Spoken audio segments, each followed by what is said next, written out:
I'm going to go into bat for Bezos here. I don't have a problem with the rich being rich. I have a problem with people being held down in poverty. That's what I have a problem with. Couldn't care less about the disparity between the rich and the poor. My question is, are the poor getting richer? Is their situation improving? And up until about 5 years ago, the answer was unequivocally yes. Life every single year, or just about every single year, certainly every single decade, life was way better than it had been the decade before. Yeah. And we felt it in practice. It wasn't just on paper, but the GDP number says. No. We felt it. We lived better every single decade.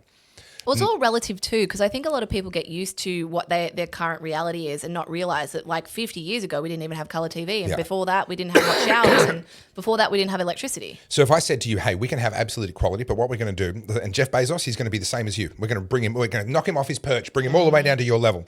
But it's going to happen globally, which means that on average, each person's going to have $11,000 worth of stuff. $11,000 worth of house, $11,000 worth of car, $11,000 worth of technology. All of it together has to come under that $11,000 budget. And that's how your new life is going to be set up, and you're just going to have to keep working to try and make it better from there. Do you accept the deal? Remember, Jeff Bezos gets knocked off his perch. Very few people would take that deal because it's also bringing their living situation down, which illustrates my point. It's not really about the difference. If everyone was getting wealthier, the discontent would not be there, and rightly so.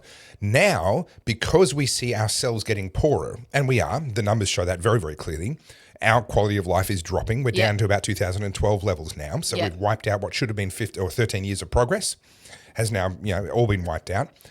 We are watching those people, and there is anger rising. Yeah. Right? Because it's so easy to go, well, they have money and I don't. It must be them. They must have taken my money. Yeah.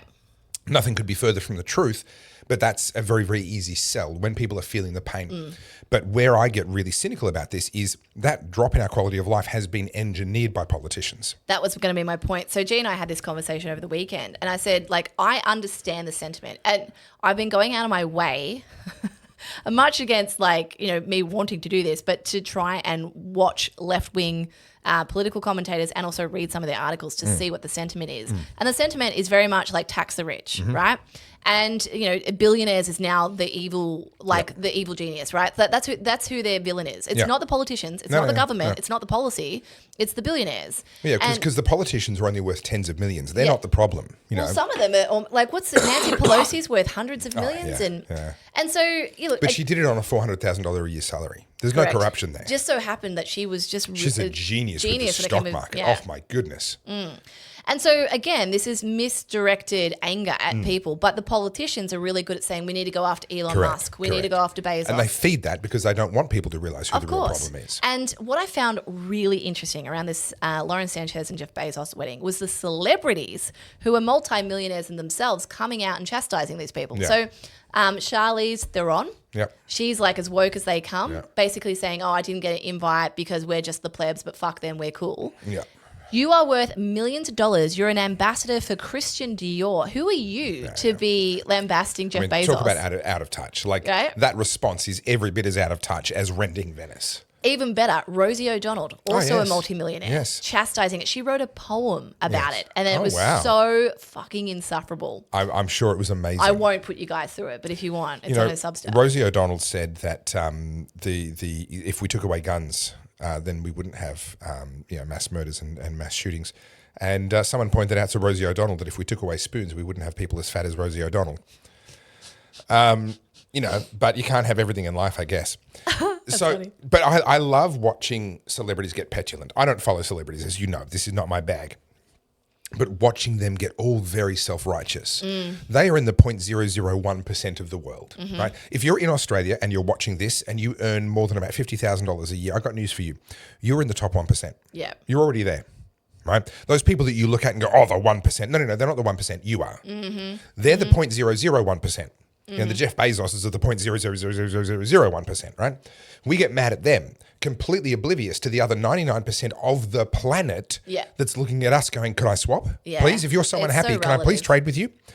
If you want to get rich, the number one thing you want is to live in a country where there are people way richer than you. Yeah. Nothing is easier than getting money out of rich people. This is a hilarious misnomer, this idea, rich people, they're so stingy, they never want to spend any money. No, they spend money all the freaking time, right? People especially if you make their life better. Correct. People simultaneously complain that rich people don't spend money and complain, he just bought himself a new pool and a new car and a new this. No, hang on. He's spending money, isn't he? and someone had to put the pool in there. The reason why he's not spending it with you is because you don't offer any value. Yes. And if you got off your ass and you figured out how to offer value to those people, they will shove it at you so fast because the marginal utility of $1 to a rich person is lower than it is to a poor person. Very briefly, what that means is they will spend it on something that is relatively more trivial. If you're poor, every dollar matters. You need it for your power bill, for your food bill, for your rent, for your this, for your And that. it's also a mindset as well. That poor mindset, you holding on to that money and you refuse to see the opportunities because you want to hoard the money as opposed to invest it. And you're more risk adverse as well. I'm going to defend it to a certain point. I mean, you have to survive. And the fear of not being able to buy food is a pretty compelling fear. Yeah.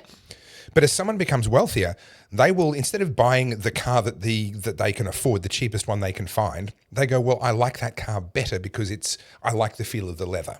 That's a luxury choice that only a relatively wealthy person will make.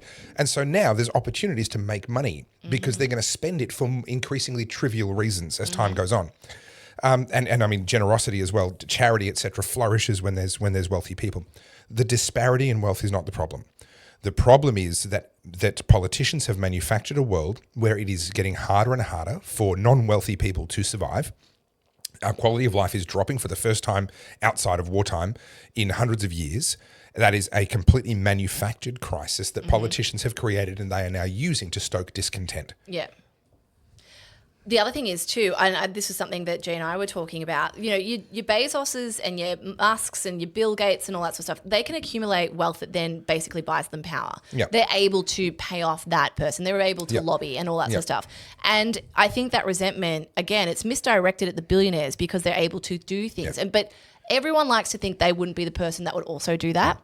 And you see this all the time. Like we've just seen it now with Doge in America. They've just uncovered this massive scheme in healthcare. 300 people have been investigated by the feds and have been indicted, basically. I haven't heard this. Yeah, it's just happened last couple of days. And essentially Pam Bondi came down and said that, we've uncovered this giant scheme. They've been able to siphon out, I think it's like $2 billion. It's an obscene number from taxpayers.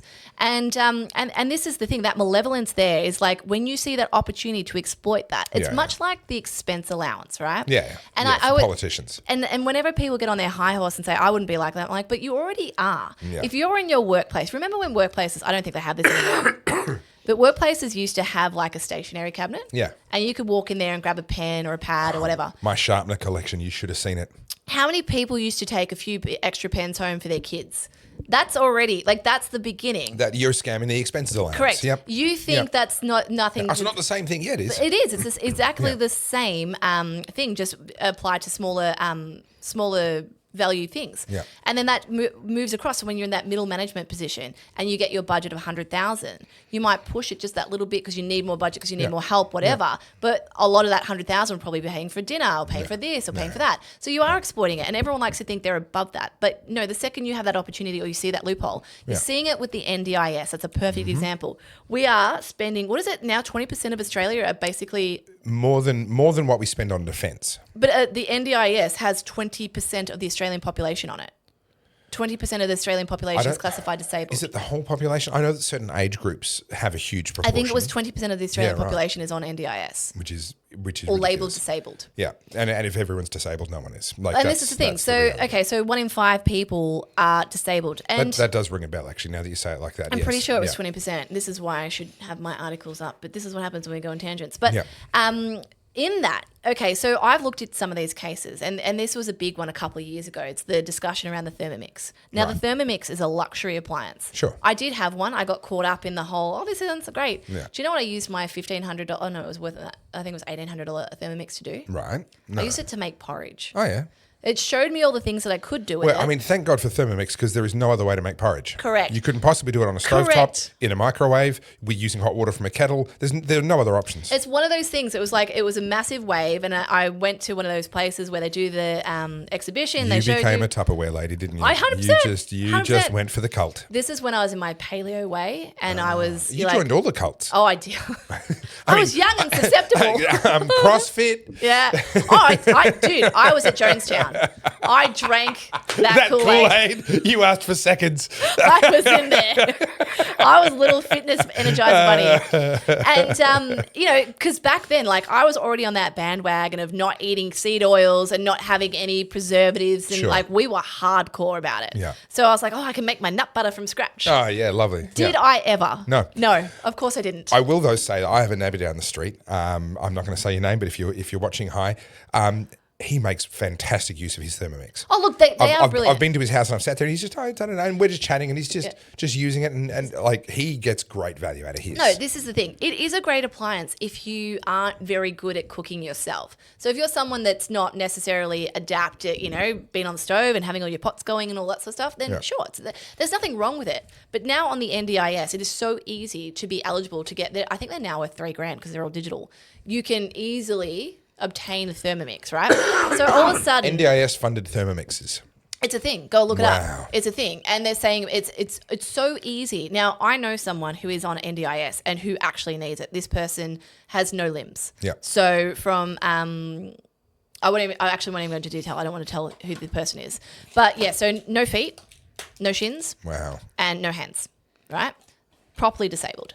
Now, this person rightfully needs someone to help it, but she's actually pretty independent, can do Right. a lot of things, but, there's a lot of things she can't do. She can't carry her groceries, or, she can carry limited things. So she's someone that deserves it, but she has to go through all the rigmarole of trying to get the extra things, right, to make her life better, whether it's the prosthesis, Yep. or new things as the technologies. And I don't know if any of you guys are amputees, but those things can be incredibly uncomfortable. Mm-hmm. They chafe, they're uncomfortable, they hurt. So whenever there's Hot spots, pressure points, rubbing Yeah. sores. Yep. so whenever the technology develops, obviously they're going in and trying to get new ones Yep. and whatever. But then you have someone who has anxiety Yep. and they need an anxiety puppy. They need, at-home care because they don't like crowds. And then we've They started need a companion to go shopping. and there's a lot of this stuff on there. And this is a self-fulfilling prophecy. The ADHD, everyone's got ADHD now. Everyone's got mental illness. You get more of what you incentivize. But this is a self-fulfilling prophecy in the sense that people want to feel special. They want a handout. So they But convince they want themselves. the free stuff. Yeah. And it becomes, like I said, we've embraced mediocrity because why try now when you can just get that money for free? You've just watched another short clip from the Oddcast, and if you'd like to see the full video, it is over at our dedicated channel. That is the Oddcast HQ on YouTube. We will see you there. Don't forget to like, subscribe, and have a chat in the comments.